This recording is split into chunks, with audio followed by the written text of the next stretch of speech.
Oh. Well, if you're having a conversation in Bonner County, it's being recorded anyway. Anywhere on the face of this earth. Yeah, but especially here.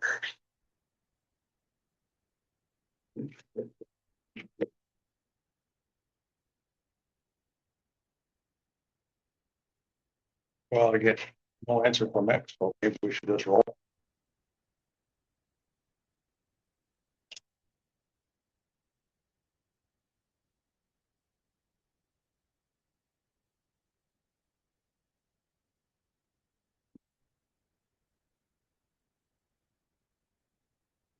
Who's running this thing? I guess that falls to me. If, or we have a chair of the JPA wants to run. Go for it. All right. Well, so Mick Adams is the Northside chair. I'm Dave Bowman, for those who don't know, vice chair. And I look around, don't see Mick.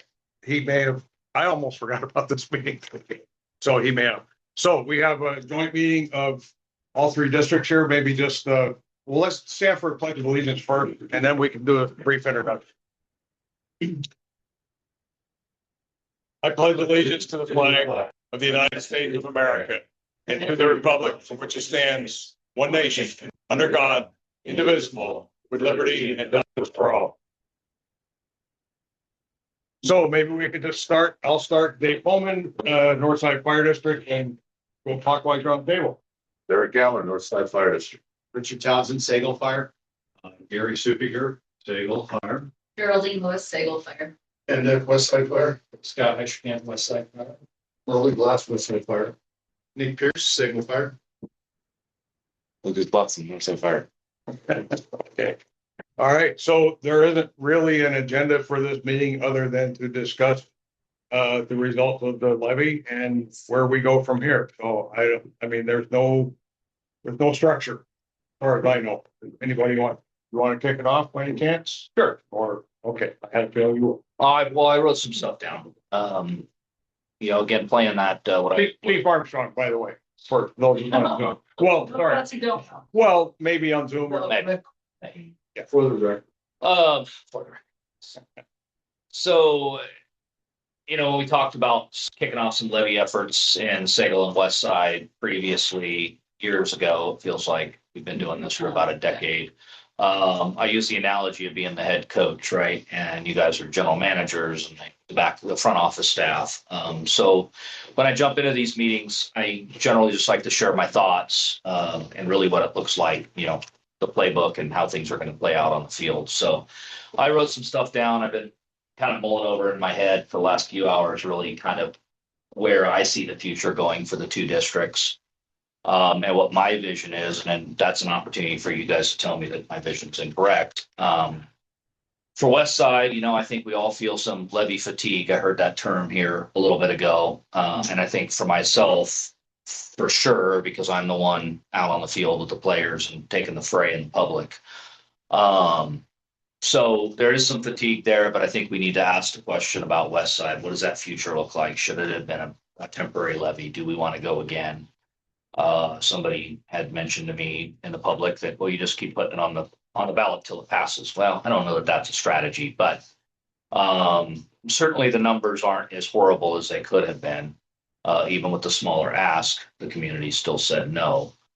So the future for them is status quo, conversations about, I've got to say it, right? Dissolution of the fire district. Do we just dissolve the fire district and let somebody else rebuild it all over again? It has to be an option. I'm not saying I stand behind that option. I want to be very clear, but it has to at least be an option. Or do we continue to plow forward? Or do we look for a partner and still have conversations about consolidation? For Northside, now I take this patch off and put the Northside patch on. For Northside, I think the focus needs to be fulfilling the promises made to the community. We had a lot of conversations with the community about what was going to happen if this thing passed, what the money was going to be spent on. And I feel like jumping into a consolidation discussion or jumping into the JPA right away after the public has said, okay, we buy into the plan, might not be the exact direction we want to go. However, we don't want to wait for 2 years to have these discussions all over again, not to play games with the public and not to suggest that's what I'm saying here, but, or not to say that that's what I'm suggesting here. But, you know, maybe we start fulfilling those promises and maybe we get to the end of the calendar year. Maybe we give Westside one more time to see what happens with their levy. And then we start having those conversations after the weight of this has hit the community, after the community has had an opportunity to digest this, after we've started fulfilling some of those promises. The conversations need to still happen between the districts. If there's going to be any kind of fire service here in the future, it's going to be the 3 districts. Now, I've gotten some interesting community feedback since the levy has passed, and it's been confirmed with some online social media posts that I saw, as well as some emails to me and some personal conversations. The public expects us to not only meet the promises that we made in the levy, but they also expect us to search for alternative means of funding. And they expect us to find ways to work together, collaborate, and save money. So does that mean JPA? Does that mean consolidation? It might for Northside and Westside. So the timing of that is critical, right? That should be longer discussions, not a knee-jerk reaction. Meanwhile, the promises to the community were that we were going to save $150,000 a year for a fire engine. So does Northside go out and buy a fire engine for $300,000? As we saw in Sagle, you can get a really nice fire engine for $300,000. Or do we postpone that for 2 to 3 years, save the money, and then pay cash for it in 2 years? The only caveat there would be where a price is going to be in 3 years, right? Versus getting something for $300,000 now and financing it for 2 years and making two $150,000 payments, right? You get to use it for 3 years. Yeah. The other thing would be, you know, obviously maintaining our staffing. So I'm looking at what we would be doing to fill Will Lanning's spot and bring us back to a full roster. That is the promise that has been clearly made to the public. Something that the public is probably not aware of, but we need to be thinking about in Northside is finalizing the positions, the acting captain and the captain positions. We have people that are in these acting positions for longer than they should be. And we probably have some employment issues if we really wanted to peel back the onion. And so I think Northside needs to take a look at the rank structure of the organization moving forward and solidify that. Those are the 3 bullet points that jump up right to the forefront for me. Secondary, there's a whole line of bullet points, including starting to save money, starting to put some money back in reserves, starting to create financial outlook that would allow us to operate for 2 or 3 years beyond the temporary levy, should any requests in the future be denied. You know, the 208 process, I want to touch on that really quickly, and I'm not saying that we jump into that, but obviously the long-term plan here needs to be, what does the fire service in Bonner County look like? And it can't be fragmented the way it is. It can't be funded on a series of temporary levies. It's just not, it's not good business practices, in my opinion. One thing that I will tell you is, if we are interested in doing that, I think we have some breathing room. We need to take a deep breath. We need to bring some people in. And I don't necessarily mean consultants that cost money, but we need to bring some people in that have been through this process, that have some visibility on this process. We need to have conversations with the tax commission as far as what does it look like if these 2 districts merge? What does it look like if Sagle comes in? We don't actually know for sure. I have not talked to anybody in the tax commission and said that an absolute Sagle can't merge. We hear that. We heard that people heard that. We heard that people had these conversations, but I don't think anybody in this room has actually picked up the phone, called the taxing commission and said, we have these 3 districts that we would like to see what it looks like. But here's the problem, right? The 208 process, as written in Idaho code, seems very simple. But from lessons learned from Silver Valley Fire, there are some things that are not addressed in the law, and there are some steps that take longer than 60 days. You don't just go and dissolve the lines between the districts. You actually have to go back out and revalidate your entire fire district. And that is ground truthing as well as GIS mapping. Silver Valley Fire found themselves, this is their biggest lesson learned, and hopefully in the future they can come up and have a longer presentation to us. But they went through the process at the fire board level. They consolidated. They moved forward. They sent everything down to the taxing commission, and taxing commission said, hey, you've got to go out. You've got to hire an engineering firm and go out and you've got to validate all of this.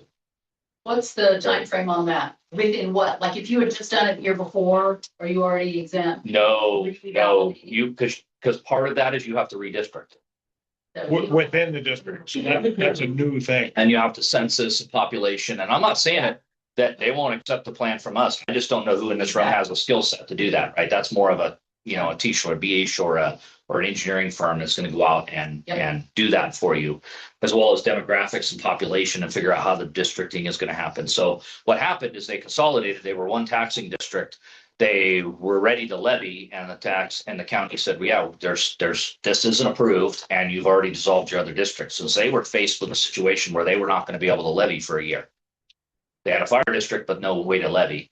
So they ended up taking it all the way to the taxing commission, appealing, and the taxing commission said, one more time, you can levy on your individual districts.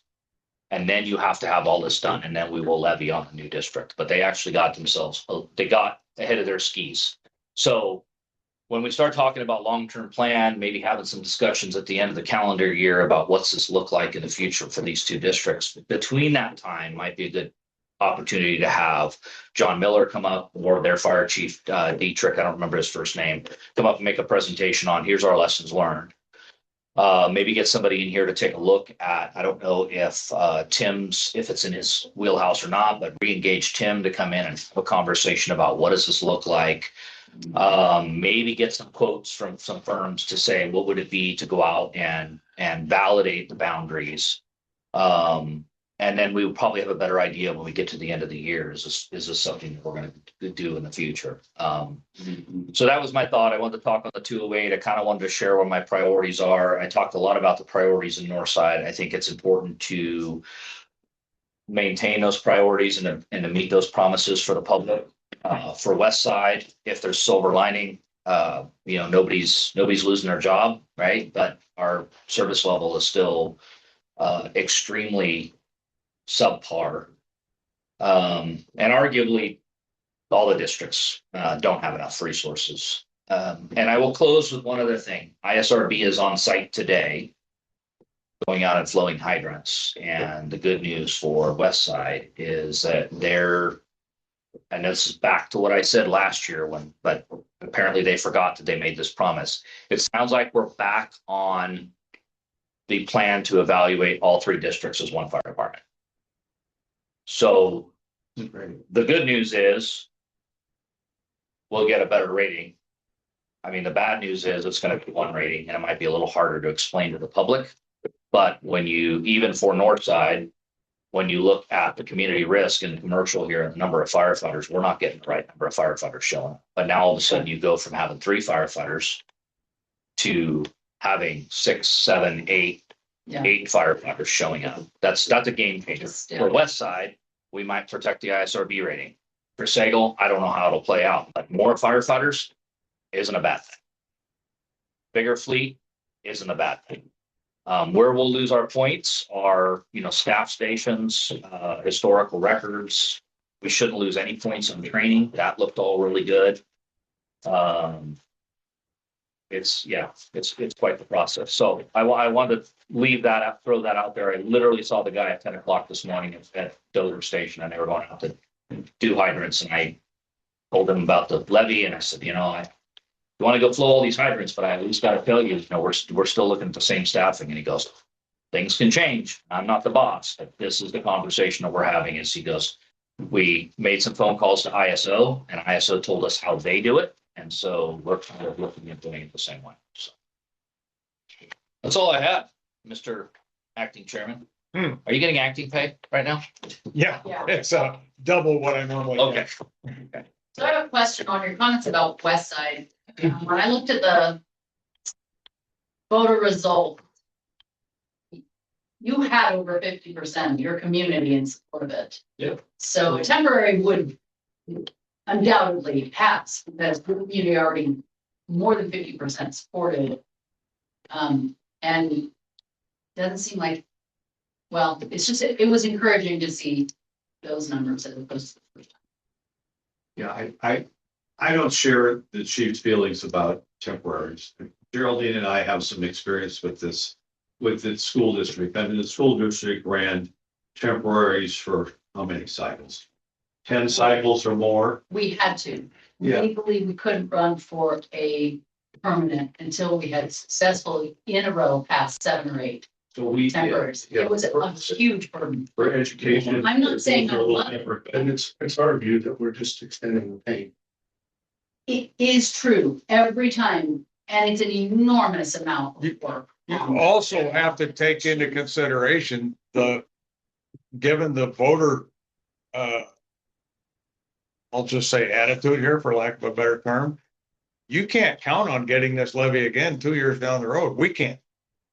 So we have to at least have a contingency plan for going back to our 0.2 or 0.21 or whatever, You're right. Yeah, the school district. which is you know, which is easier said than done. I mean, we're not. That is the personnel issue of it. It's, you're gonna hire And somebody, then you're, we can guarantee your job for 2 years, and then we can't guarantee it after that, so. that's You're something gonna you, move a family here. unless you separate, levy costs into things that are equipment or protect your staffing level and all your other budget items that you tell your community, this is what your levy is paying for, these items, not your staffing. So I don't know exactly how it would work, because that's a budget thing.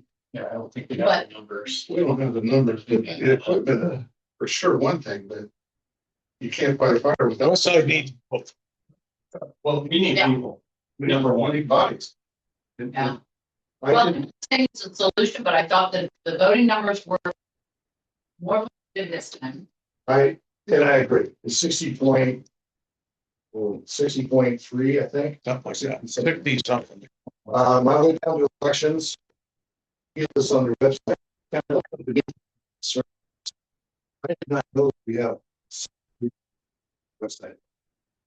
So I crunched the numbers, I went down there and, this is how they tally out. The reason I bring this out is because if you think about precincts, that it's like neighborhoods. And when you break it out like this, you see where your holes are. And the voting, the positive, the voting group, so. Airport is in between Northside and Westside. I didn't know the airport was in our district. Okay, Just part of it. well, okay, right, part of it. And they have a very anti-fire PC Understand. there. Yeah, but they did 56.62%. I was gonna say, not that badly. Okay. Laclede, if you want Laclede, Aldi. And I highlighted in yellow the yes votes. Yeah. Because. Kind of like to be a little positive, okay? And, but you get down to Laclede. And. The negative votes were 66%. So if you're gonna go out and talk to people and push for the money that you need to do what you want, go to the right place. Now, there are walking apps that allow you to tell you who all of your voters are. Okay, and if you're about to look at this, like Washington precinct, that's Upper Seringa. That's 73% yes. Okay, so you know who's been this has been sold to, and this is something that Sagle can do. This is something Northside can do. This is just strictly for Westside. The rent code, 62.19%. That's a little bit better than what I thought. I mean, you're there on most of these except for Laclede. Well, the difference between a permanent and, in my view, my limited view, is that a permanent gets you down the road faster than a temporary. Temporary, you look long as you go. And structurally, we are so behind the curve on staffing that a permanent levy can accelerate that hiring process and get us to where we really need to be. So The other thing is that we had 100 up there at the colored block up there, undercount, 136 people did not even vote at all. Did not That take is not, that's actually excellent percentage for a May election. That is, Well- 11% didn't vote, that's, I understand, but you got people who are neither yay or nay. Yeah, they could care less effectively. So, That's a voter that cast a ballot but did not vote on the levy. did Check that. did not check. So they went to the ballot box, but they left that oh, blank. that's what you're. That's what he's Sitting on the back by itself. That's not hanging out. That's, I was like, wow. yeah. Yeah. So there's over 10% of our voting public in Who Westside came in that and did not say anything. Yeah, yes didn't or know the no. question or didn't Okay. understand. So that's an information problem, you know? Yeah. Well, I understand. They And would've got it doesn't say where Yes. they're at. It's probably in the database somewhere. That if they were in the Leeds district, and decided, well, I'm not gonna say yes, but I'm not gonna say no, I'm just gonna leave it blank. Then you're talking to the same person for two different reasons and, you know, Oh, you didn't do it by precinct.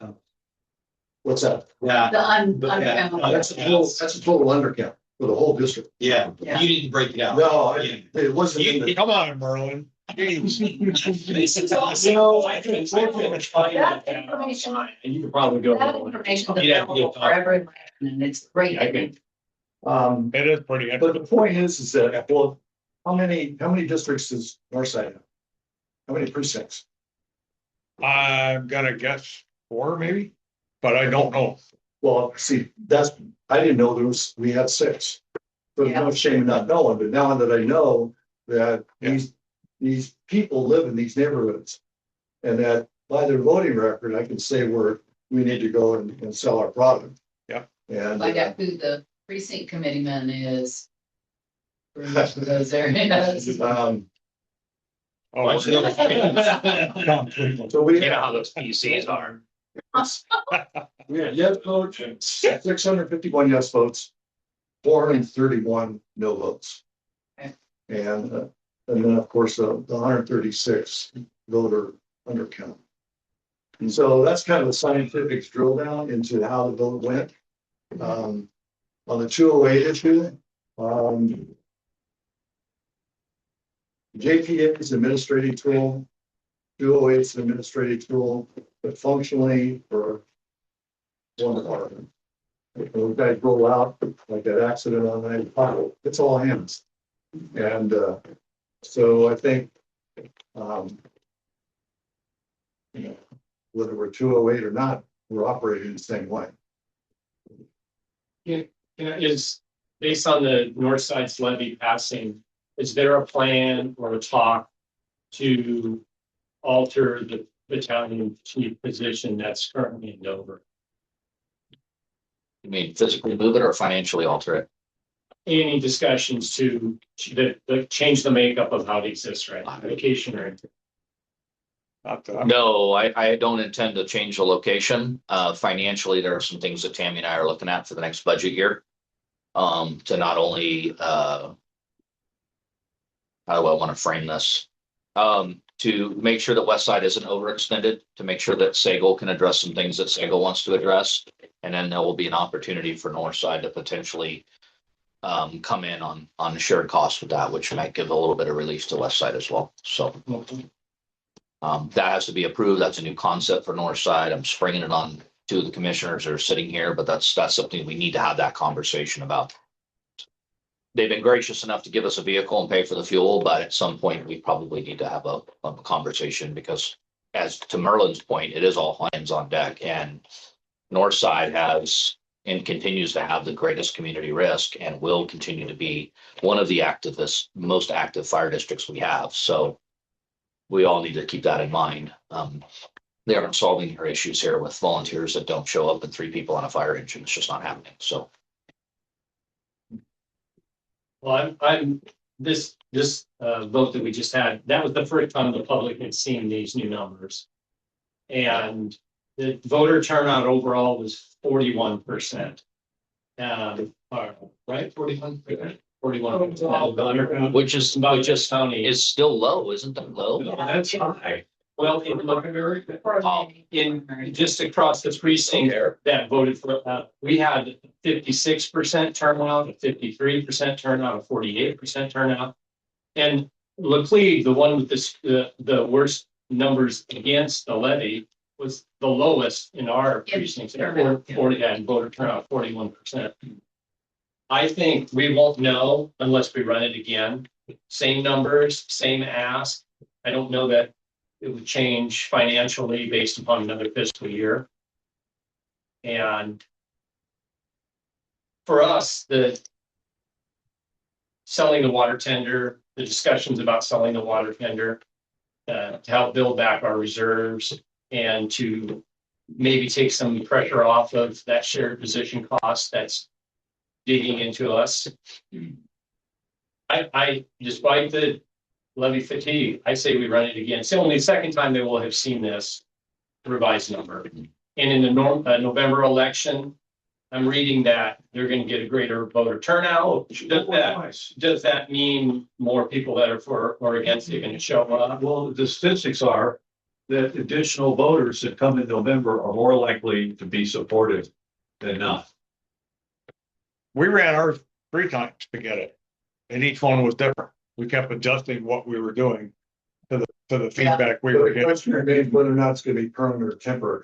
That was one of the adjustments. That's big head, flashing headlight. Yeah. For a lot of people. It's one of we adjusted ours to temporary because of the screaming of the. And we lowered it. Yeah. Okay. You had some discussions with Will on how they got Laclede on board last time. I don't think anybody ever has. I think they just, all the other precincts have absorbed their againstness. So Laclede's never really. No, Everyone's they're forest out on the edge of the district. Everybody else is carrying Laclede. Yeah, I think there's a jump. Socioeconomic population is different in Laclede than certainly than it is in Dover. And up on Syringa Heights, there's some valuable properties up there, I would say. Well, it's kind of, we're shooting ourselves in the foot, right? And I would never do anything intentionally, but by saving the ISRB rating, we're ultimately letting them skate. Right? It's the right thing to do. You hit people with an ISRB rating of 10 and watch their insurance go away at a much higher rate, and you would have their attention. But that's not the right thing to do, right? The other thing with that is then it's going to take years to get that benefit back, because insurance companies aren't going to turn around and say, oh, well, you got a better rating in your fire department, let us lower your insurance costs. That's just not how the industry works. Once they have you for $8,000, $10,000, $12,000 a year, they got you on it. I recently changed insurance and talked to my insurance agent about this ISRB rating. And he said most insurance companies aren't even using it. They're using satellite to look at, ground coverage and other things. Really, the ISRB rating is not really, it's not important. He made a point that it really was a lot of insurance companies aren't even looking at that. And I remember saying something similar to that. I don't know how much that people are folks are relying on it. I did say that there's a lot of proprietary stuff out there. Fire scores is another way they're looking at it. But satellites, they can't see your equipment, they can't see the training of your firefighters, they can't see, your fire hydrants. I mean, they're looking at more coverage. They can read your license plate from we can't have access to that, but if you have the access to GIS layering, you can read a license plate now. That's how good it is. Well, they can also just look at staffing issues on websites and come to their own conclusion about fire coverage, good or bad, better or worse than ISRB rating. Yeah. I mean, they can be making their own decision about the adequacy of the fire coverage. Well, probably a panorama, Yeah. insurance companies that use satellite, and a lot would use ISRB because it's cheaper. To access that imagery might be the top tier of insurance company. Well, anyway. Insurance companies are trying to develop a more granular way of billing their clients. So district-wide ratings, they deem insufficient to calculate what they need out of the covered areas. And that's what's driving them into the world of satellite and frankly, the world of AI. We're going to start hearing about that next. So are they gonna start looking at individual homes, like defensible space? They won't, To me. they won't, their AI agent will, and their AI agent will tell you what you do. That's how it's going to fall out within 12 months. In California, they're showing up at properties and taking pictures. So that is happening. They did it at my place, the last two, And if you don't let them on, they won't renew you. I got canceled, had one come in, they took pictures, they covered me and then kicked it out of underwriting and declined it after 2 months of coverage. And then the next one came in, wanted pictures too. And they're supposed to take over at the end of the month. We'll see how it goes. ISRB rating has definitely not been abandoned, but I think insurance companies are looking for greater granularity. Yeah. And they're looking for greater granularity with greater automation and a lower cost, which AI interpretation allows them to do. Now, we can talk about all the potential problems with that, but that's what they're trying to do. They're trying to drive down their costs and maximize their revenue through granular interpretation. So that's- It's happening, whether we like it or not, So they're going house by house, property by property. You know, you as much as they can, using reliable sources of information. as much as they can. Well, the insurance ratings doesn't really inform the conversation of today too much. And that's a sort of a Yeah. future out there. I brought it out because to us in the fire service, a better ISRB rating is a win, right? It's the one and only time we match ourselves up against national standards, Yeah. right? And if you're not training your folks, you don't get those points. If you're not responding to calls in a timely manner, you don't get those points. If your volunteers aren't showing up, you don't get those points. And so, Yeah, there's a lot more being assessed in the ISRB that you can talk to your constituents about. It's not just, how is this gonna impact your insurance? There's a whole lot of other elements to it. Well, the insurance is the consequence. Right. Of what we're going to do here. Yep. And this in every aspect is an election. It's like a candidate, whatever. There's certain things that got to get done to get the message out to win their hearts and minds. And we produce a product. And the people who don't see our product the way it should be tend to vote no. And so narrowing it down to these precincts, and these are probably all, the Republican Party in Idaho is a weird animal, okay? It's like, it's the only game in town. So the walking apps that you have for Republican voters get you most of the way towards whatever you choose, if they all vote your way. Yeah. well, then you have the people that would much rather pay $1,000 more for insurance than they would give $300 to the government. And then, That's a mindset. That is, yeah. and you had a guy sitting at the grocery store. I don't remember who he talked to. He talked to somebody in Northside, overheard a conversation. Brand new boat, brand new truck, heading out to the lake for the day, complaining about the levy and how much it was going to cost him with a $180,000 ski Nautique, right? I mean, it's Well- our budget is a reflection of our values, right? Well, yeah, I would much rather go down to the gun store and buy another AR-15 than pay more in federal tax. Yeah. So I see that at that level, right? Like I'm always one to pay for local services, but I don't want to send more money to, what goes on in DC because there's no trust there. But the problem is that lack of trust has trickled all the way down into the lower levels. Yep. And the whole shenanigans with Elon was the worst thing that could ever happen for local government because the immediate assumption was that my local fire district is embezzling money because people can't think on two different planes. yeah, but if I decided I wanted to go talk to people and sell what we're trying to develop here, where would I go? Look clean. Yeah, I go to Clean. But I live in Laclede and I'm asking you why I should care about a fire station that's 14 miles away from me. We might save your house structure. We need the posters. Yeah. out. I'm playing devil's No, advocate, sir. you got nothing Yeah. to lose because they're Right. already saying no. You're going there to try and say yes. The biggest population available in numbers that's set against is Dover. That's something that Westside should think about, and I know we just have made some big moves with the stations. But something Westside should think about is how does Renco feel?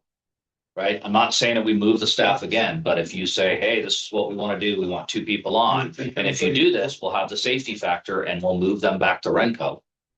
That might be the tipping point. Might be, Might because that's why they're angry. Right.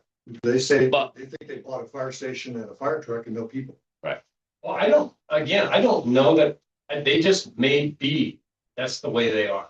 That's the way people in the fleet are. The neighbors, talk to the neighbors, and pretty soon everybody thinks the same way. And in there is misinformation, because I had a lady at the open house saying that the community paid for that fire station.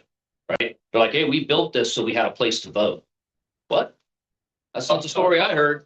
Right? But that's what people believe that. Yeah, that people listen to Yeah. and has exposure. Yeah, people know who she is. And so people latch onto that and they don't ground truth the story. And next thing you know, it's like, we built this. I do. If you live out anywhere around Renton, you know. Well, I don't know, just numbers wise, you hit on something. Dover is your best population, the most voters, and they have the most. They're more amenable to their mind being changed, and right there you have. Absolutely. And the undercounters, that just baffles my mind. Make a choice, person. Well- A choice counter to what we want. At least you stood up and made a choice. Not- But those are probably, About something. I mean, Yeah, they showed up, right? That you've done the hard part. they may be in the category. I mean, if I were in that category, I would do that, but hopefully not.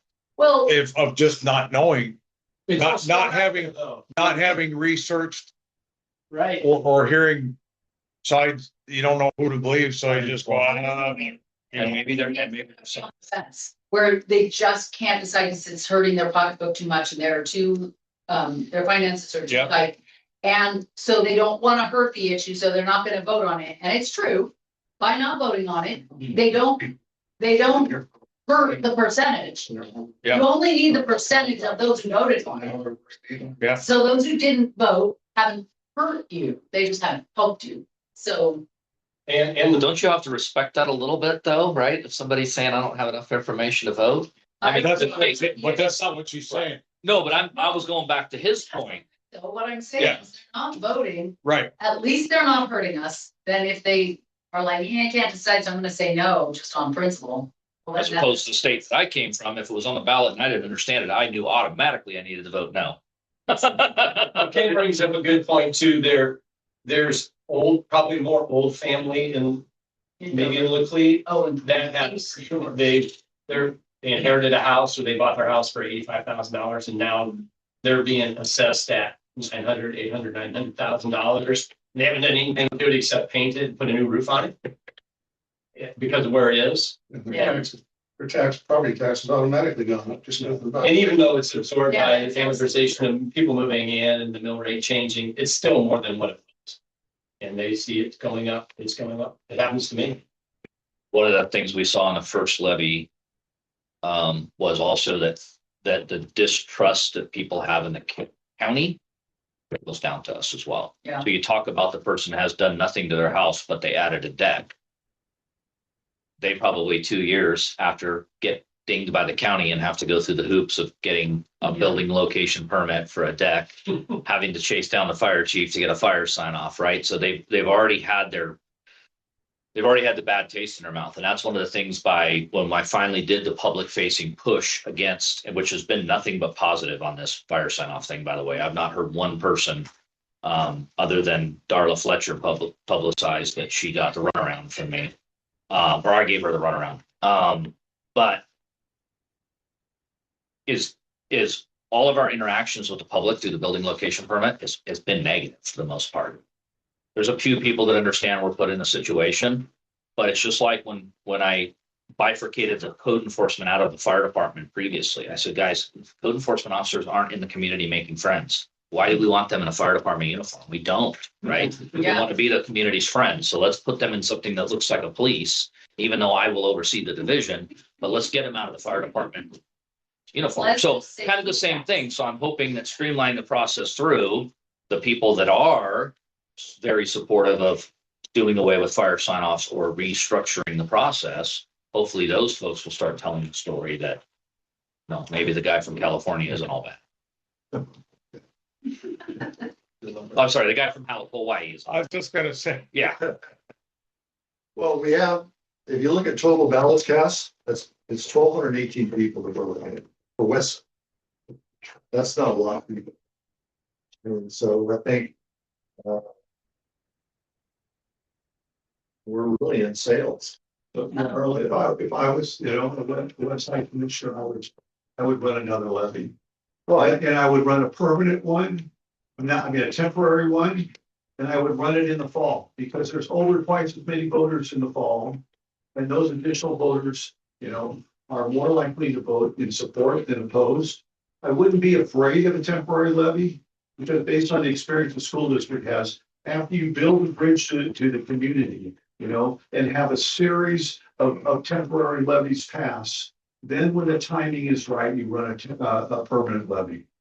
And I would hit your point really hard on the messaging, because there's people that either aren't voting or are not voting, or not even coming to the polls. I would do the messaging. And I wouldn't wait until 60 days before the election to start the message. There needs to be something, like weekly, you should set a goal, something positive about the fire service and emergency services, at least every week. It is happening every single week from Brent. It is, it's absolutely being put out there.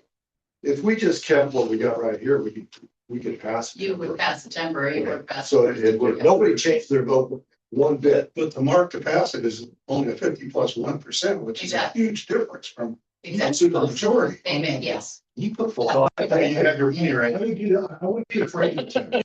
It's legal. It's more temporary in more like. And you need to account for the money that has. Oh, yeah, you can't put it up Separately, on, you'll sink, That was the question. don't do that. Well, Chief, Dave. What is, do you need some concrete direction out of this meeting, or is it sort of brainstorm?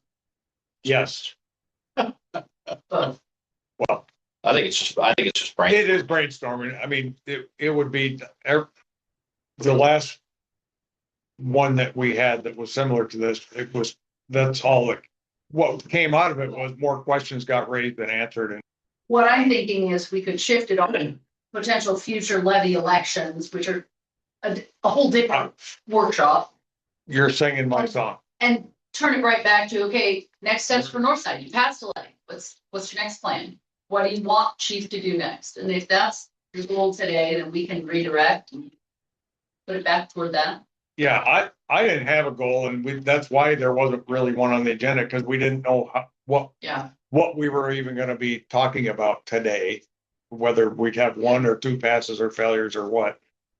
The question to me is, my thing that we have to decide on collectively is more along the lines of where do the three districts go together? Because as has already been said here and was clearly evidenced on Sunday, and the three districts are, I mean, it's really one operationally, what you say all the time, and it's so that to me is, given that our levy passed and yours didn't, we have to start making some decisions here instead of just batting around it. I don't know. I think that for the survivability of all the districts, you gotta keep the same focus as how do we all work together to make our. We're stronger together. Yeah, but I mean structurally, right? So operationally, it's already happening. It's been happening.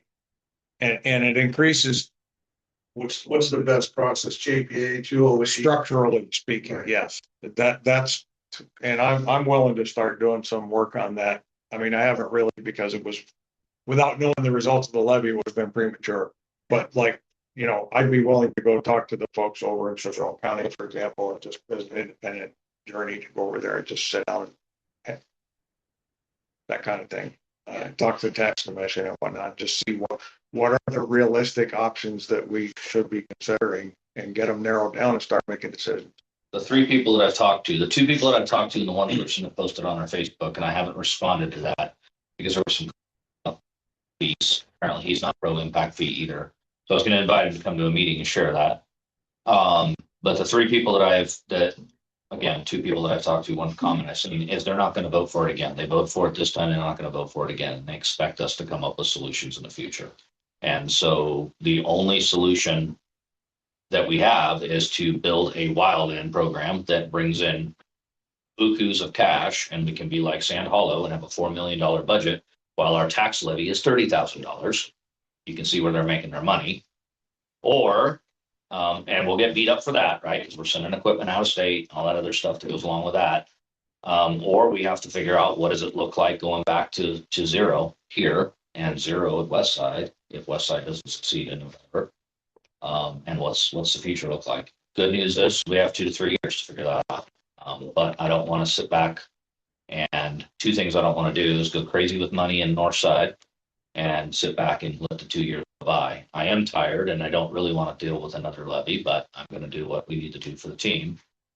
But we have to put this on our radar at least once every other month, be talking about some sort of item of like, what does the future look like? And more people are starting to say maybe fire and EMS need to look together.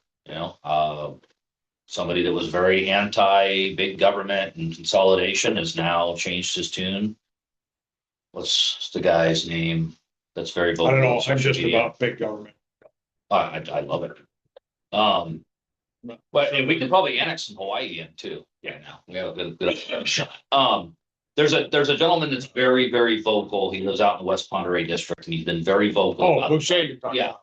He's now actually messaged me and posted on Facebook, "We'll fire EMS need to come in." I don't think that's a winning solution. The chasing ambulances got. So we've gone full circle, right? Like Yeah. we've talked ourselves into a circle. I don't think that's the model for success. I don't want ambulances.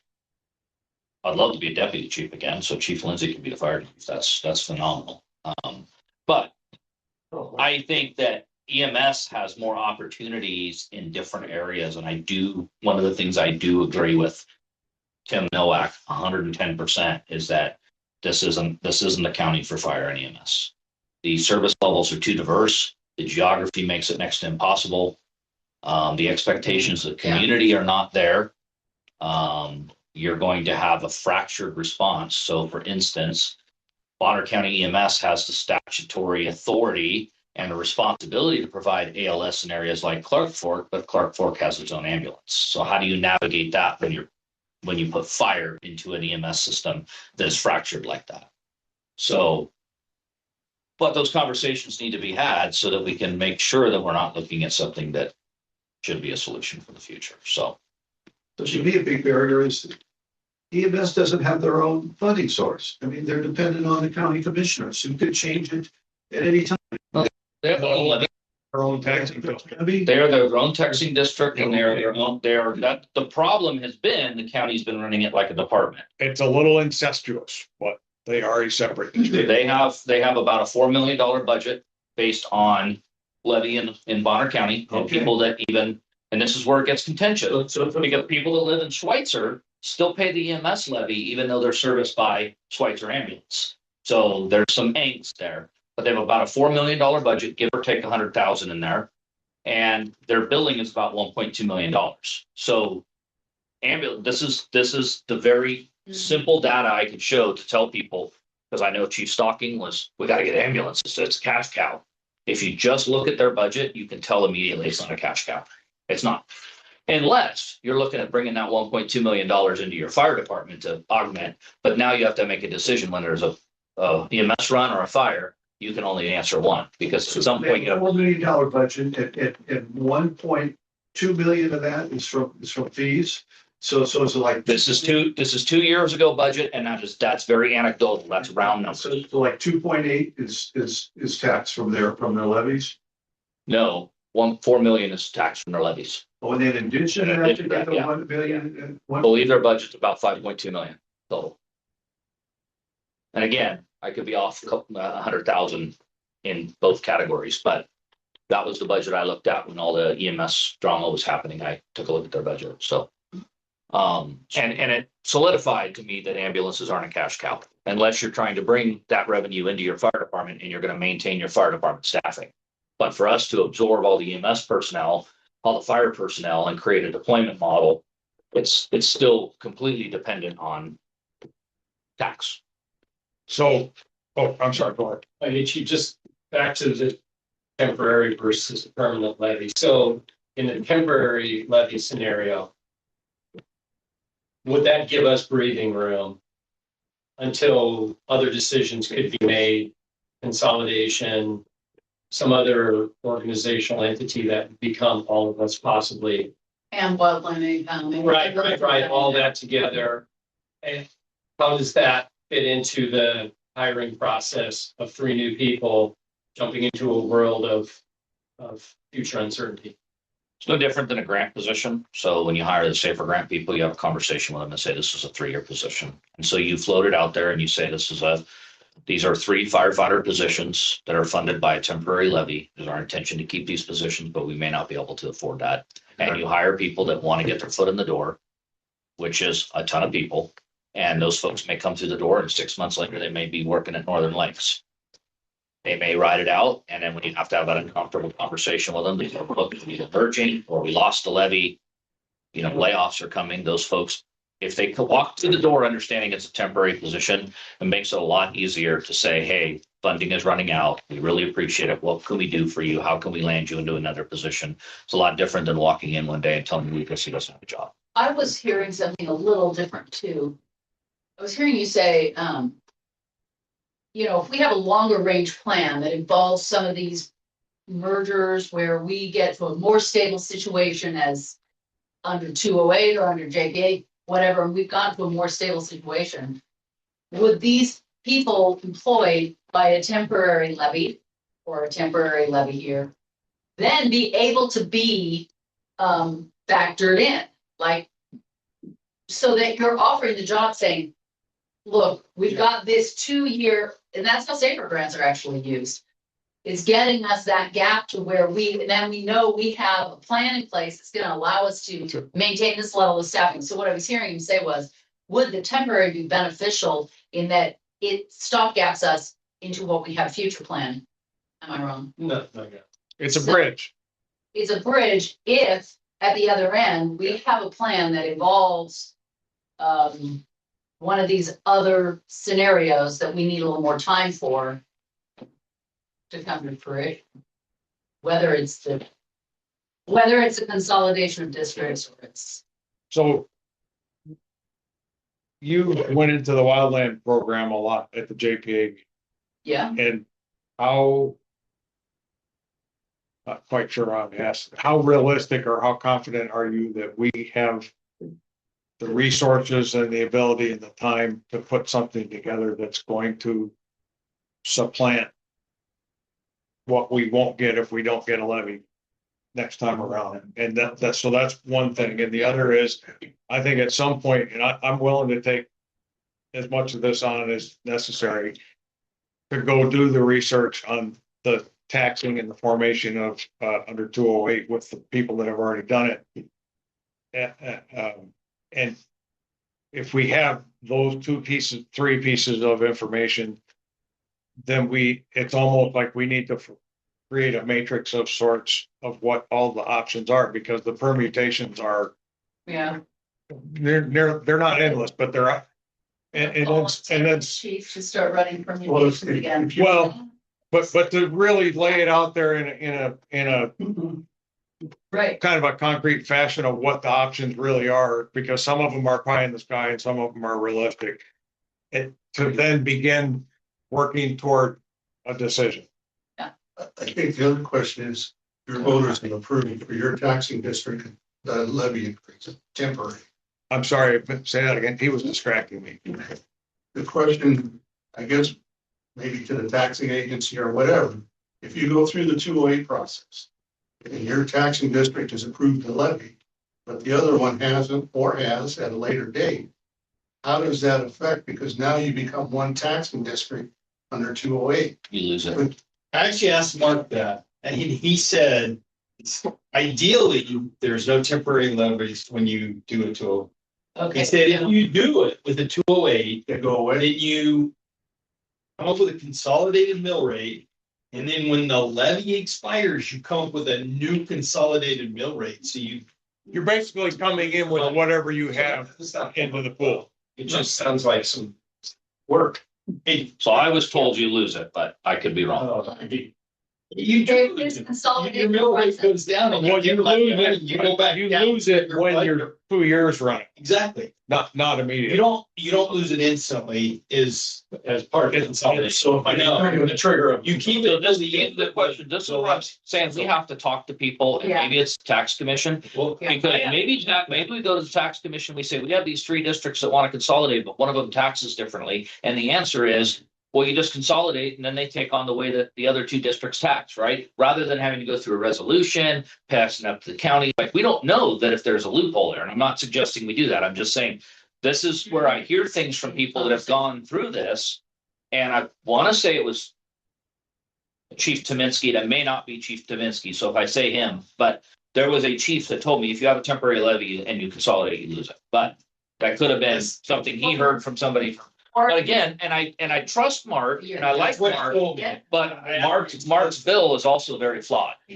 So Well, here's a It concept. matters what the taxing district actually This, interprets. you may find this hard to believe, but some of the statutes in Idaho are rewritten and require interpretation and things are not addressed in detail. I know it's a stretch. see you later. So back to your question. I don't know if it was an open-ended question or if you actually wanted me to talk about it. Well, A little bit of both. okay. So this is where we have to talk about, I think, the business model, because operationally, we're one fire department, and as the fire chief, I can run it. It's complicated on the backside. The JPA actually complicates things in certain areas, simplifies things in other areas. Again, I say, if you really wanted to do this, if we were to scratch this and start all over again, we would be in a JPA that is strictly focused on operations and we would fence off the finances. If I could rewrite the whole thing, that's probably what I would do. That way, each district can focus on their service level. We pool the employees, we have an employee group. But if Northside wants to build a wildland program, Northside can build a wildland program and they can use that revenue coming in and they don't have to share that revenue. That's selfish. I get it. Same thing with Sagle. Sagle wants to buy a new brush truck and wants to staff 2 brush trucks on a tactical tender all summer and send these things all around the nation and bring in 400,000, which is 450,000 is my goal for Westside for Sagle in 2 years. I'm 90% confident. The one caveat is what does the future look like? We all know the weather is cyclic. I'm not a big climate change guy, but I will tell you that 20 years ago, fires did not burn the way they burn now, right? But things are cyclic. So we are going to have in 3 to 5 years a slowdown in wildland deployments as El Nino, La Nina. I'm not a weather forecast, but I did stay weather forecaster, but I did stay at a Holiday Inn Express. So, but looking at my career, we have had these years like 2006 was crazy. Then we didn't get anything. And then 2011 was crazy. And then we didn't get everything. So there's that caveat. The other thing that's happening is Washington. The administration in Washington is attacking wildland fires completely different. They're going to integrate technology. They're going to look at more drones. They're going to look at attacking fires differently, less resource heavy, at the same time doing more preventative work. They're going to be doing more prescribed burning. There's going to be doing more managing of the forest. Yes, they're going to be raking the forests, right? We all laughed about that at the time, but that's what they're going to be going out and getting the dead and down out. So that is going to be a problem in the future. But much like when certain cities in California said, hey, weed is legal, let's tax it. And I said, it's going to be a bubble. So anything we do with wildland, we should look at it as a opportunity to fund the fire department. We should recognize that it may be a bubble and things may not always be as active as they are now. Part of that preventive stuff we could deploy them though, right? I mean, isn't that part of the wildlands mission though? Oh, fuel reduction? Yes. Yeah, that's right. So I mean, if that's, I get your point, right? The federal attack plan is shifting and it's, so we may be able to shift it. So they're That's going still to a be, wildland program. right. So they're going to be, so this is starting to be common knowledge. So I'm not sharing anything that I knew 6 months ago that I was told not to talk about. So the Wildland Fire Agency is being formed and they're bringing the Forest Service and everything together, right? Chief out of Orange County, California is now in charge of that. They're going to bring BLM, BIA is not coming in, but BLM, Forest Service and everything's coming under one. At the same time, there's a foundation being formed that's going to fund all of this. They're going to rely heavily on private money. They're going to rely heavily on oil, tech. They already have $360 billion allocated to this foundation. The foundation is to be the clearinghouse for the funds, and they're going to fund all the preventative side of things. They're going to rely heavily on contractors. Now, the question is, can those contractors be local government fire departments going out doing prescribed burns and doing fuels mitigation? Or is it going to be BlackRock or something like that, right? Some company or Capstone or one of these other private companies. So that's the question that I don't know. So yes, as work dries up on wildland fires, will there be more preventative work? Yes, absolutely. But I just don't know if that is going to be our niche. But And you don't make as much money. There certainly won't be. right. I mean, we don't get H pay. We don't get H pay, right? We just have $70 per hour for a product, and they pay for our. Nobody's working 16-hour days. There you go. That's a good point, right? Yeah. So like me, when I went to Texas, I was working 12-hour days, not 16s. Right. So that's a lot of information that you probably don't need, but that's something that I've got my finger on the pulse for, because people that I am friends with are going to work in DC on this. And so I know a lot of information about what's happening. But so that is in the back of my mind, and I'm very concerned about, is this going to be a 5-year plan, or is this going to be a 3-year, let's make a bunch of money, right? So we need to always make sure that as we grow things, we grow it at a capacity we can absorb, but also have a plan to scale it, right? So we're not going to go buy 6 Type 3 engines like Sand Hollow did at $500,000 a piece, because we know that in 3 years, maybe we won't be as busy. So anything we do, we have to do it in moderation. But could I bring in a couple $100,000 to Northside? Yes, certainly. We need the people, we need the equipment, and there is an upfront cost to that. And there's an investment, as Sagle saw with going to them for the modified budget, to say, hey, I need to hire these people. Here's the budget, and I need some flexibility, right, as the chief, to put things in motion and get it going. This year will be a really good indicator. And if Northside wants to watch what Selkirk and Sagle are doing, then next year they'll be able to make a decision if we want to go heavy. They'll need equipment, you'll need radios, you'll need to figure out how to hire seasonals, this is all stuff the chief can do. But yes, could I make a successful program here? Yes. Right now, there's one more thing really quick. There's a fire chief that I met in Texas. He's in Colorado. His Type 6 engine has not been home since March. And they're currently in Georgia. So that's an indicator of how busy things are already this year. Sorry, go ahead. No, apologize for interrupting. No, you was. You have to interrupt me. I was stacking questions in my head, and so the stack overflowed.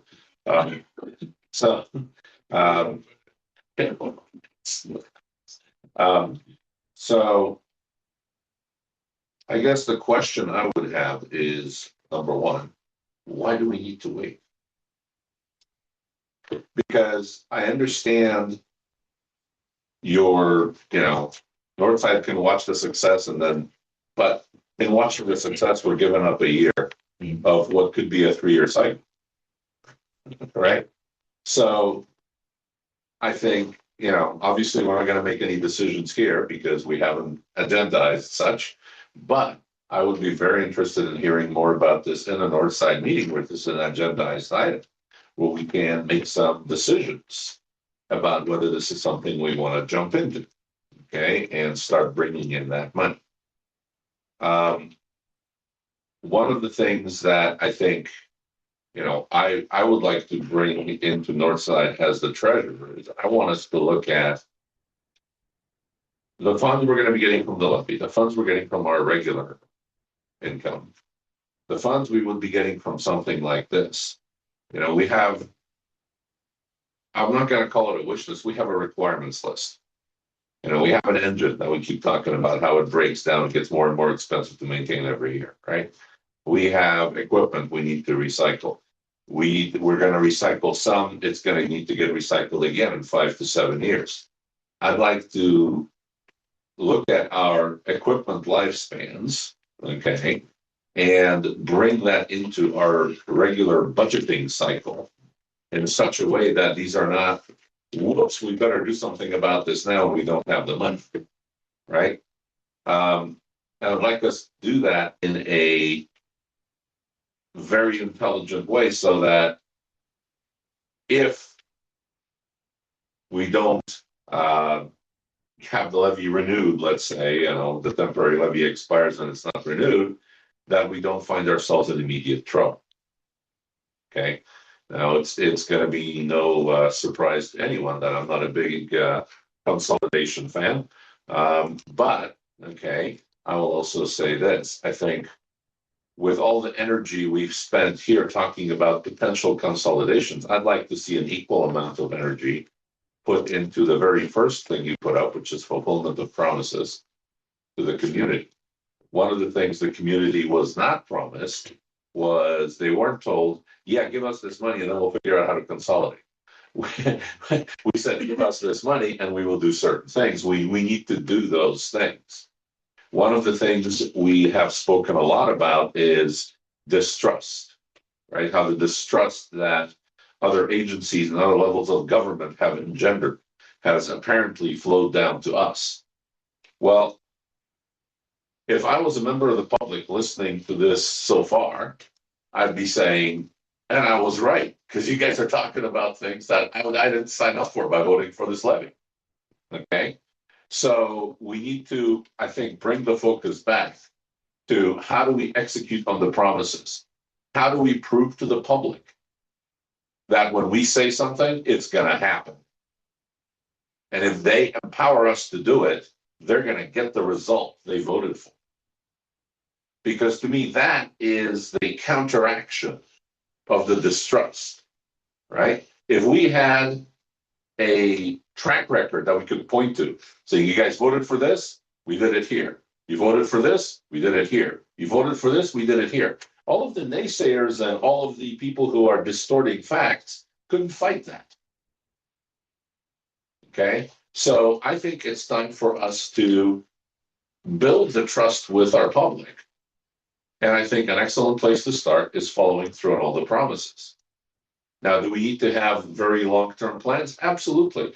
But those very long-term plans, as I just, to circle it back to where I started, need to include our equipment needs for the long term, which we know aren't going to go away, when we know they're not going to shrink. Okay, so we might as well factor them in now. So if I can jump in on that really quick. Please. So I call it a capital plan or capital needs. I actually have started that for Northside.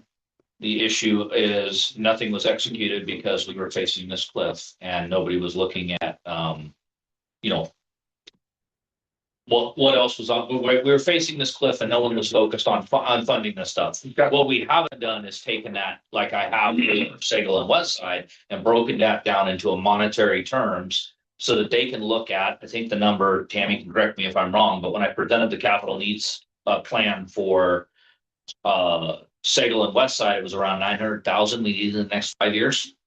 And so I had that broken down by years. We had things categorized that could be pushed another year. It was a spreadsheet. It wasn't a fancy document with a fancy cover and a logo. It was a spreadsheet that you could track the needs and the cost and estimated costs. The costs were in that moment. So we all know what happens with costs, right? But what I was trying to have a conversation with the Sagle board about was when we started looking at the shifting of the personnel and closing Carywood, as I said, look, we can sit here and overextend our budget for years because we're focused on having 2 fire stations. But at the end of the day, I have to replace a roof. I have to fix fire engines. I have to replace the SCBA's, things that and I'm preaching to the choir. So I just wanted you to know that framework is started for North. It just never got executed. Perfect. So I think I would like to see that framework be brought more to the forefront, become more solidified. If we're going to have a matrix of decisions to be made by Northside over the next year, this to me is a higher priority than anything else, because this feeds into our continued ability to operate, which is an implied expectation of the public that we will continue to operate, okay? And the promises that are explicit expectations of the public based on how they voted, right? I think we need to make sure we knock those out of the park if we want to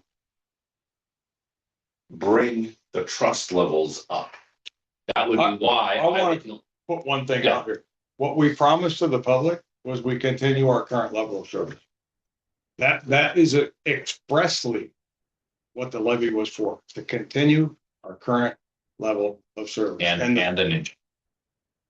There was money in there for an engine. Okay. Yeah. And so that's really what the discussion here has been about, is how can we continue that in the framework of the fact that operationally we all work together. So we have to look at what all the various options are, and there are many.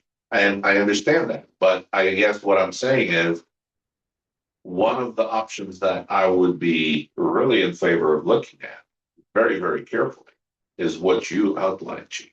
You gave us this vision for, if you had your druthers and you reshaped the JPA, here's how we would reshape it, right? And we have this operational cooperation and operational efficiencies, which you have put in at a masterful level, okay? But then we have individual financial responsibilities that allow us to run the districts in a way that becomes not just sustainable, but allows us to build back reserves, engender trust, all of these other things. I think those are things we need to pursue, okay?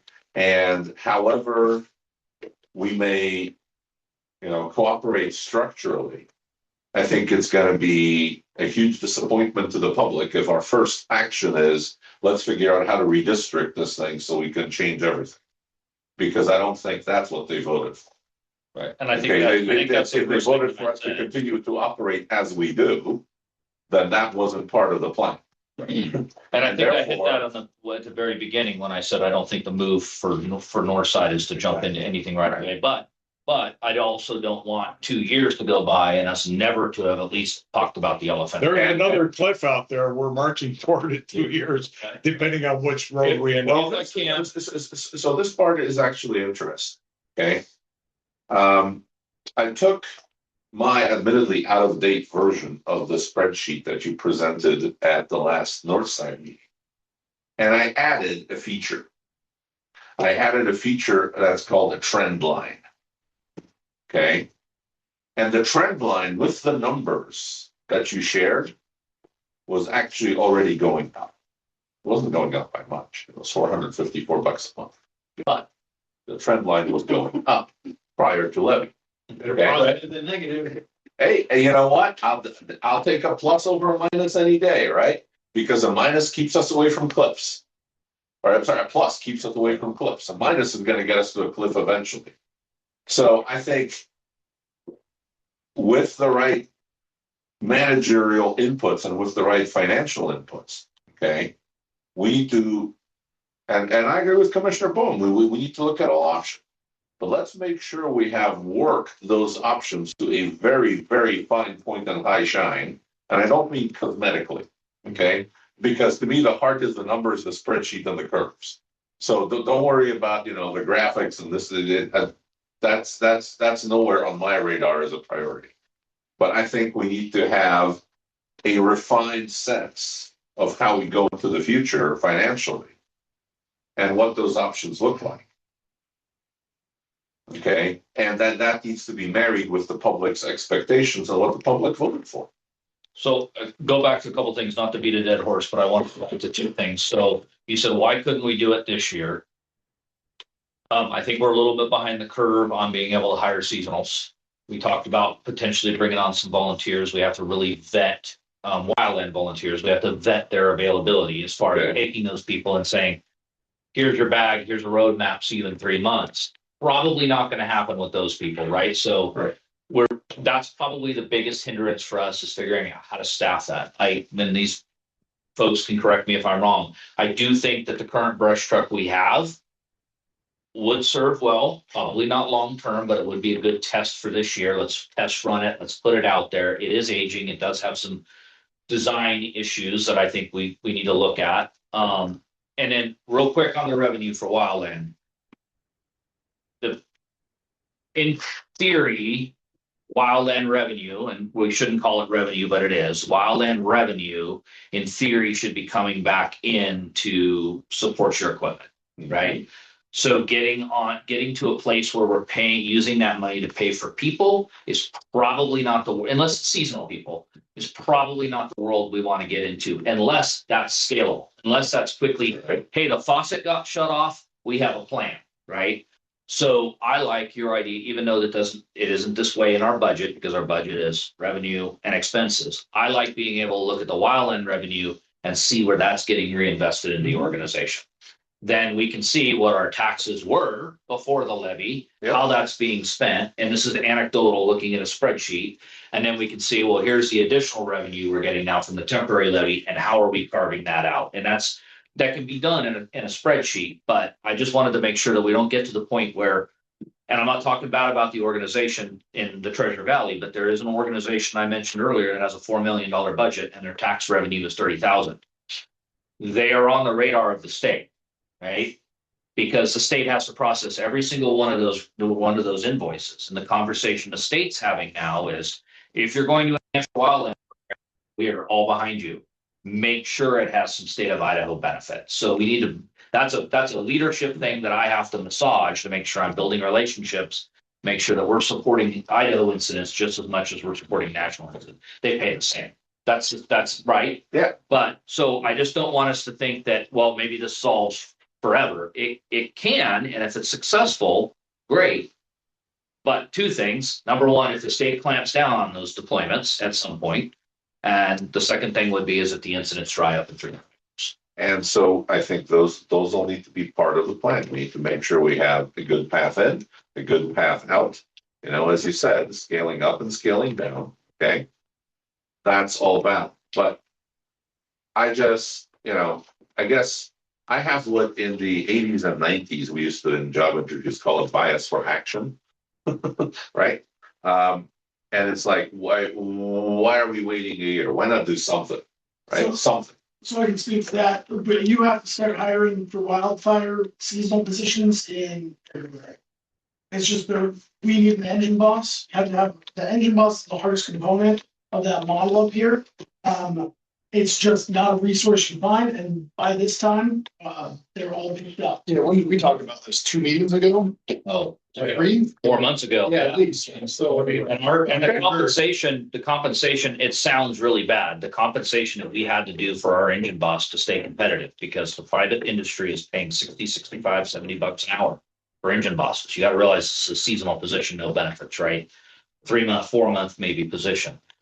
We had to get up there in the compensation, and it takes some budgeting, right? Yep. I think right now, this year, I have enough leaders' intent from my bosses in Northside to say, get that brush truck out as often as we can. So guess what? I'll call Lucas and I'll say, take it out, right? I've even told the other commissioners that if it comes down to a brush truck getting a crew relief or not getting a crew relief, I will go out as an engine boss to make sure that that engine stays out. That's how much I believe in the program. So I will get it out. It just won't be a robust, dedicated staff like we have in Sagle this year, but we can test run it. And we can say, look, we made $80,000 just by playing around. Fair enough. And you know what? If that's all we can do this year, that's great. But at least we're doing something. I guess that's what I was kind of aiming for here. Good discussions. And sorry to counter your points, but I wanted to make sure that you had those. This is countering my points is the way we're going to come up with a realistic plan, because I'm not the one who has to make it happen. You are.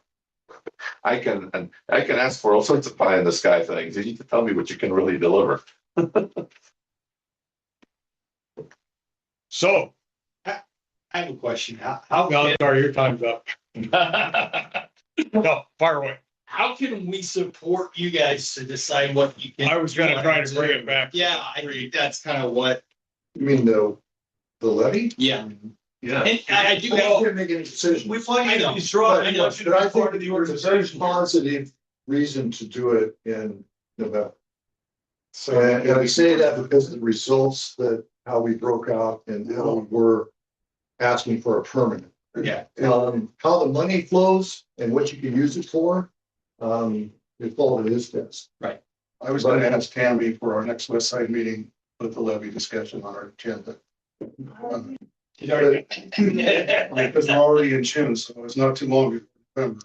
It used to be in the fire service, the only two ways to make money over your baseline budget is EMS and hazardous materials. And the third one now is wildland. So the motivation to do any of this is to get more revenue in so we can hire more of these guys. Sure. And support what we already And got. you got a capital outlay also Huh? for the wild, there's capital outlay Huge, as well. huge. Oh, no. But at the end of the day, do you make money? No, I get it. Yeah. It's what it was already raised, that you gotta be able to shift. Because going back to the levy, the purpose of the levy is because we need more money. No, Well, the understood. outlay for people is every year. Yes. The equipment is gonna be one time. If Northside wants to do this, we're just like we did in Selkirk. We said, hey, we need some equipment, we need some PPE, we need some radios. That's kind of all one-time money, unless next year we get different people. But the people is also, we had allocated $34,000 for salaries, right? And that's saying, that's just for them to sit here for X amount of time and never go on a single fire. As soon as they go on a fire, that $34,000 is going to turn into $134,000. But on the backside, we got $380,000 coming in, right? So there has to be budget. Tammy always likes to remind me the budget is a guide, but there has to be some flexibility and understanding of how that works, and then a lot of trust in the fire chief to watch that, right? To say, hey, we got overtime, and even if I were to send Lucas and Ryan right now, they're going to cost overtime. It's going to be 2-3 months before Northside sees that money come back into their budget. But now you're going to see an overtime budget of $60,000 go to $160,000, and you're going to be like, "How are you doing, chief?" And the answer is going to be like, "Well, these guys are on deployments, and we're expecting this couple $100,000 to come back in over here." So, And you can control that to a degree. I mean, you can pick and choose to send a team in. Correct. And I can validate what you were saying about the wildland program as a nationwide is that my son's a firefighter in Utah. He's an engine boss. And Forest Service and BLM and my federal agencies are to build a center there. It's a huge central. You know that's where they're moving headquarters. They're moving it out of Washington. Yeah, they're moving it out of Washington. They said, we're gonna put the leaders out in the west where the smoke is. Yeah, it's going outside Salt Lake. Yeah. And so as a theme, that's right there in their face. And there's a reason to be optimistic about continuing to make money on that if you keep things, moderately in control. And that's what we have to do here. And but those are the only three ways to make money. And we're asking for levies to increase the mill rates and all that stuff. And we have a vision of where we want to go. And, so I worry all the time about the number of guys that we have to send to a car accident and, what we're doing to the people we hire. And what we're talking about here on a small scale, right? It costs money to do business, right? It costs money to you start a business, you got to put money out, right? And that's kind of what we're doing here. But what we're talking about on a very small scale is what they're doing nationally. And politics aside, I don't care what you think about the guy in the White House, but he is trying to get to a point where taxpayers are no longer funding wildland firefighting, right? Venezuelan oil companies, big oil companies, Microsoft, billions of dollars into prevention and billions of dollars into direct suppression. Every fire in the future is going to be direct suppression. Drones are going to be the first thing on scene. Water dropping drones, aircraft, right? Putting him up a trail in harm's way is the goal is not to do that in the future. We're going to send him up there to mop up, but we're going to put the fire out first. Anyway, so I mean that's a little bit of like I could sit here and talk all day long because I have a friend that's going to work for this thing, and it is something that I geek out, right? I love tech, I love this kind of stuff, I love seeing what's happening, but so I don't know if the correlation makes sense, but if we can get to net zero tax dollars paying for wildland fire, and we can get to a point of net zero tax dollars paying for Northside fire, we're kind of doing the same thing, right? In essence, maybe Microsoft is going to pay for our fire department, right? Because the money is going to get passed through and come back in this, in some sort of thing. So I'm not opposed to paying for the fire department. But you have to understand how long it took Sand Hollow to build a $4 million a year budget and to have multiple dozers and 6 fire engines and 45 people on there. That's just the overhead. They have 42 or 45 overhead positions that go out, people that just go out. I mean, it's a crazy roster, right? And so they didn't start that overnight. They had to spend that money to get it going.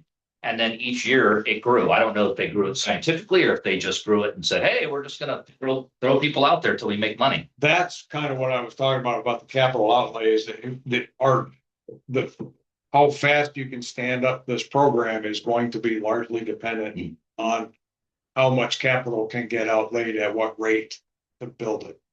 I guess I didn't really articulate that before, but that's.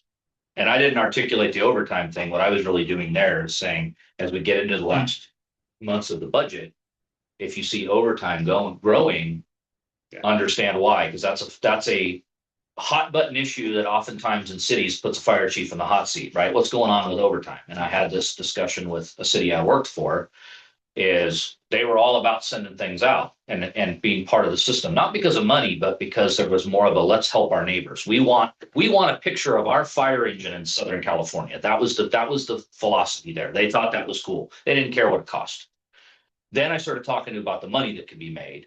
The finance director and I sat at the opposite sides of the table and screamed at each other because she said, we're losing money on strike teams. And I said, there's no way you're losing strike teams. And we would go through the time and a half and the backfill. And, I would do everything. I love my whiteboards. I would do everything on the whiteboard, right? And then I'd be in the mid-year budget hearing, or I'd be at some sort of meeting asking the city council for $30,000 to buy something. And the mayor's like, we need to talk about your overtime.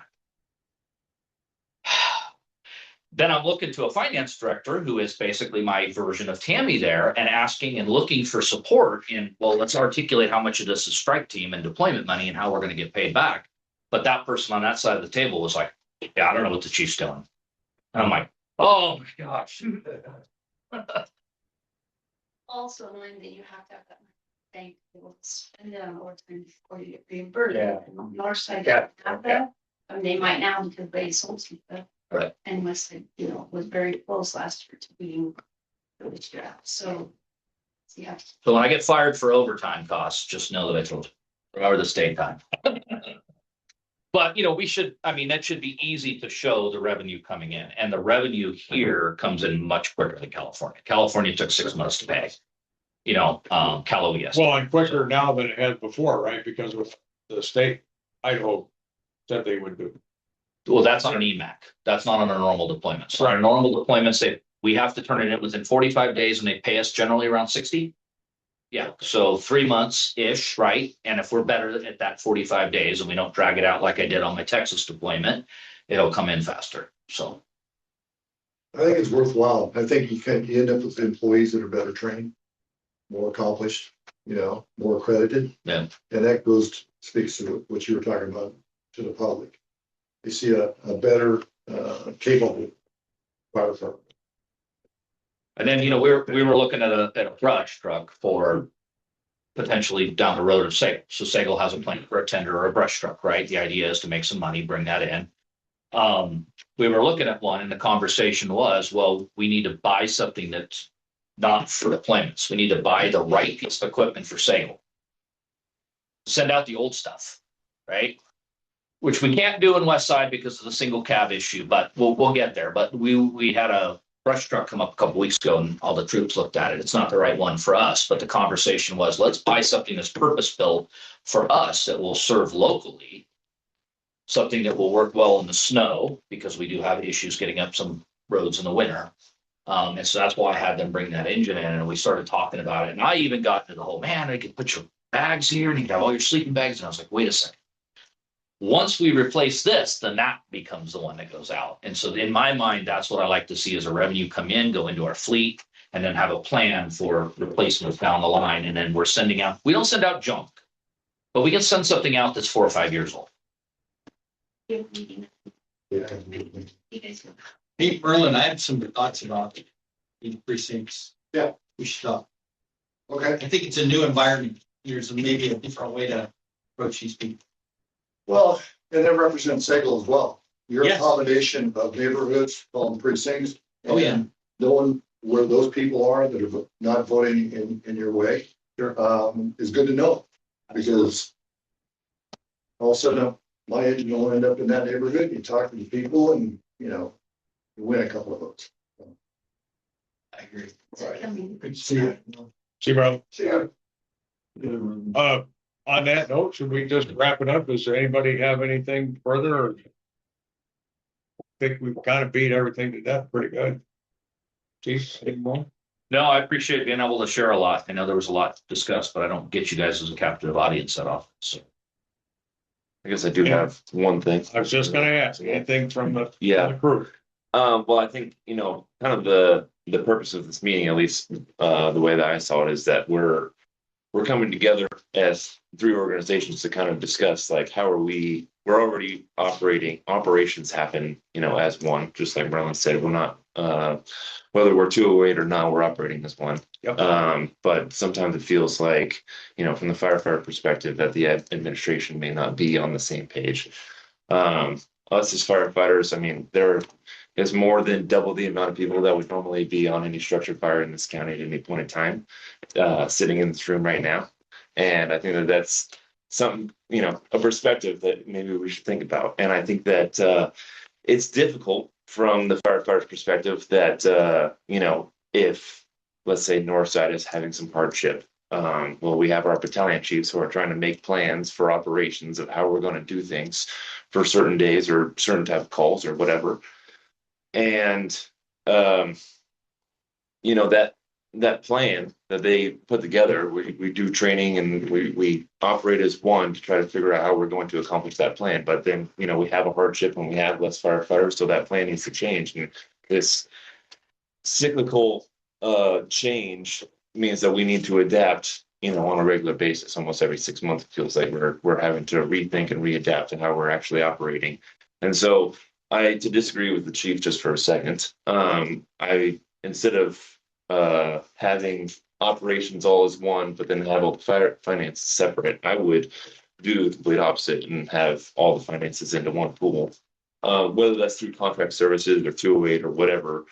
And I think the advantage of that, just like the advantage of 208, is that you can leverage those finances together to build the system, to maintain whatever staffing levels that you need, to maintain whatever services that you need to provide, so that the firefighters can have more time to figure out how they're going to accomplish the business, to do the job, to provide the service for the community. So that's just my 2 cents. I think that us coming together, I appreciate the conversation. I'm glad that everyone got to show up and have this discussion. And I think that moving forward and operating as one is definitely going to be beneficial, not just for the agencies or for the firefighters, but it's the benefit for the community as well. That's all I got. All right. Anyone else? Chief? No, I'm glad everybody's getting together and talking. This is a good step. I'm feeling very emotional. On that note, let's just adjourn this meeting. It is 3:32. Thanks for coming, everybody.